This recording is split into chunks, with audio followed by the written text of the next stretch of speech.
Champions Cup round 4. The Sunday games are done and dusted. Fair few tries scored there. Excuse me, what? Exeter certainly that one team flying the Premiership flag high. Clermont doing a bit of job over Bath. I managed to see the majority of both these games at the same time. I got up a little bit late, which didn't matter for the start, but I couldn't finish the games before I had to head off to work, so I missed like the final 10. I caught up with the highlights though. It seems like there was a try at the end of that game, and a couple of tries at the end of that game which I didn't catch live, but for the most part, as I said, I feel pretty well caught up. For the first one, Exeter. Sale held them close last week at Sale, but the reverse fixture, Exeter, man, just too good. It's a bonus point victory for them, 35 points to 10. The Simmons brothers were really the stars of the show. They were clocking up all the points for Exeter early, along with a few kind of helpers, or a couple of helpers at the end from some others. Man, the weather was a crazy one in this as well. So some weather I don't think I've ever quite seen, at least on camera. And from my experience, the camera doesn't usually do the actual weather justice. Like if you can't see the rain much on TV, it's probably raining a bit. If you can see the rain, it's raining pretty heavily. And if you can see what we saw in this game on the telly, it must have been horrendous at the ground. It was hail. They had to call off play for a while. But anyway, Exeter, actually Sale got the first points. They got a penalty to make it 3-0. But the first try was through Sam Simmons on 22 minutes. Exeter went 11 phases and he just kind of powered over, which is what he was like to do in this game. 7 points to 3. Sale would not go in front again. Cooper Woolley at one point had blood everywhere. He had to go off for stitches. Ben Curry for Sale had to go off with an HIA, and on 34 minutes they confirmed he had failed that, so he was done for the game, which is again not what you need when you are travelling to play Exeter away. Halftime came and went, and it was close. It was 7 points to 3. Second half though, Sale get a yellow card. It's Langdon. Exeter have gone, I think at one point, 17 phases. It's just Sale under all kinds of pressure, and eventually Joe Simmons gets a try. They had a quick tap penalty, and Sale couldn't recover, so it was 14 points to 3. Then it started to really rain. I've got weather notes spread around my notes as well. Interestingly, at one point, actually it was after that Simmons try, the Joe Simmons try, Ross was warned for kind of sliding into him with his knees after the try had been scored. So the play resumed with a penalty. So Exeter go in, score the try. Joe Simmons gets it. Ross kind of comes in with his knees for Sale. The referee still awards the try, kicks the conversion. The game restarts with a penalty to Exeter, which is a funny thing that you don't see very often, but there is not much point in sliding into the guys. I don't think it was a real deliberate one, but still, it's the kind of stuff players need to get out of the habit of doing because people just do it instinctively at the moment. As I said, penalty restart to Exeter. It looks like Exeter might score again, but then from that penalty, because they kicked it long, Sale got a turnover. But then on 56, Exeter did get a maul try. This time it was Sam Simmons again. And they made it 21 points to 3. And at that point, all the points are scored by the Simmons brothers. So they were having a real stormer, 21-3. That yellow card was pretty costly. That's 14 points that Sale shipped during that man advantage. 63 minutes, it is 62. James gets Sale's try. And that's when it starts hailing, like horrendously huge bits of ice falling from the sky. Eventually, the ref shuts down play. They go into the changing rooms for a bit, and they wait a few minutes, it kind of goes back to rain, then it eases off, and they come back on and they play. And then 5 minutes later, it's sunny. So I've never been to the UK, but that's some funky weather you've got over there in Devon. Ben Moon gets a try at 70 minutes. This is after I've gone to work. This is what I've just seen when I got home.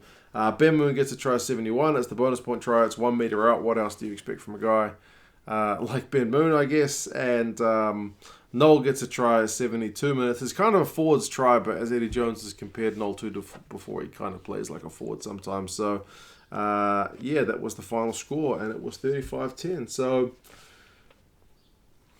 bunch of tries. Bonus point win for Exeter. It doesn't quite put them through. Like Leinster's still the only team who is guaranteed to go through to the next round. In Pool 2, Exeter's on 19, Glasgow's on 9, so them losing kind of did Exeter a favour. And then Sale are on 6, and La Rochelle are on 5.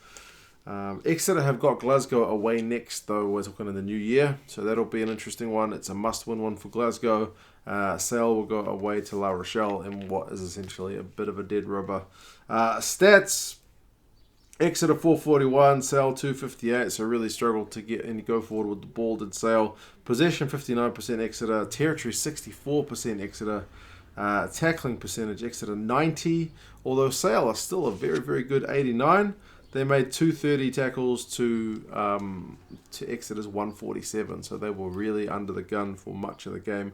Sam Simmons was your top man for getting run meters. That shows you the impact he had on this game. 87 run meters. The next best was Nick White with 58. That's the difference.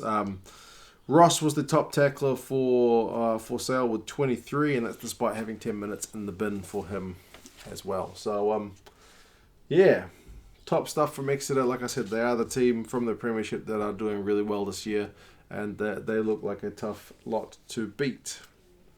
The next one, which was Clermont against Bath, and this one was pretty tough if you're a Bath fan, because early on, especially first half, Clermont were just absolutely cutting Bath to bits.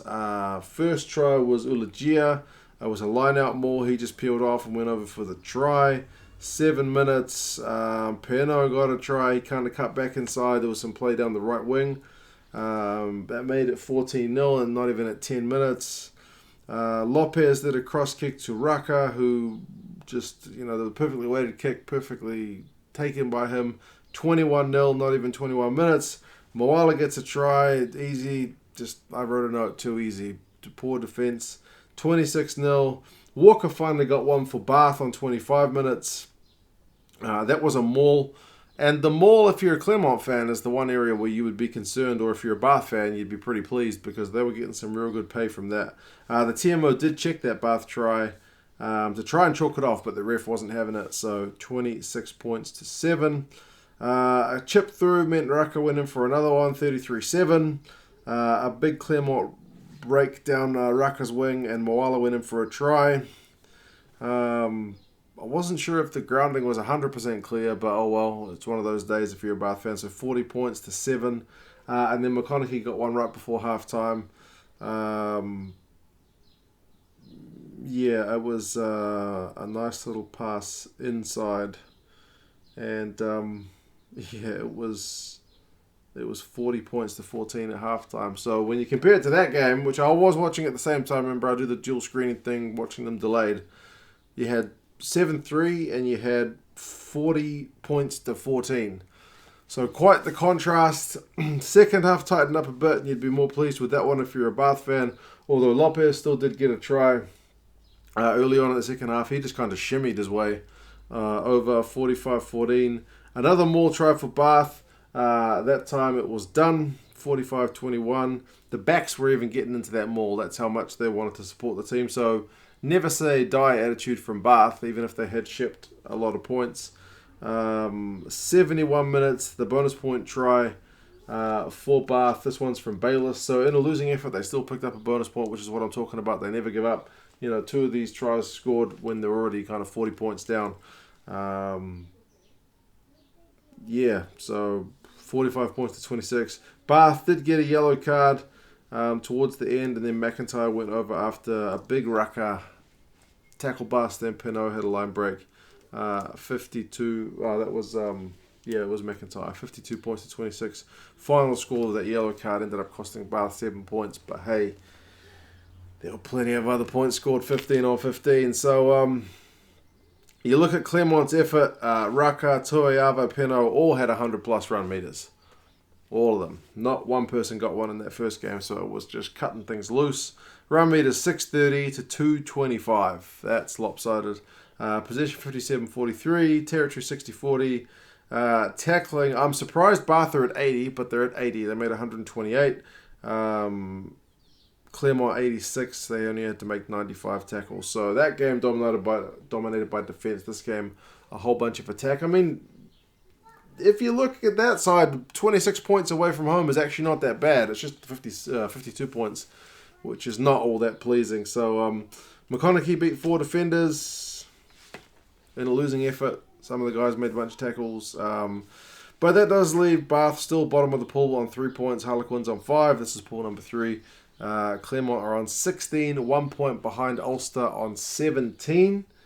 How good is that next game looking between Clermont and Ulster? So Clermont host them, which is essentially a smash and grab for whoever's going to win the top of that pool. And Bath host Quins. So very opposite ends. Like Harlequins and Bath are pretty much dead, so they'll play B teams, one would think. And then Clermont and Ulster will be going all guns blazing to try and finish top of the pool. So those were the 2 games. I thought they were pretty fun. A whole bunch of tries, a whole bunch of defence, and both games the better side ended up getting the result. But certainly some bright spots for the losing teams as well.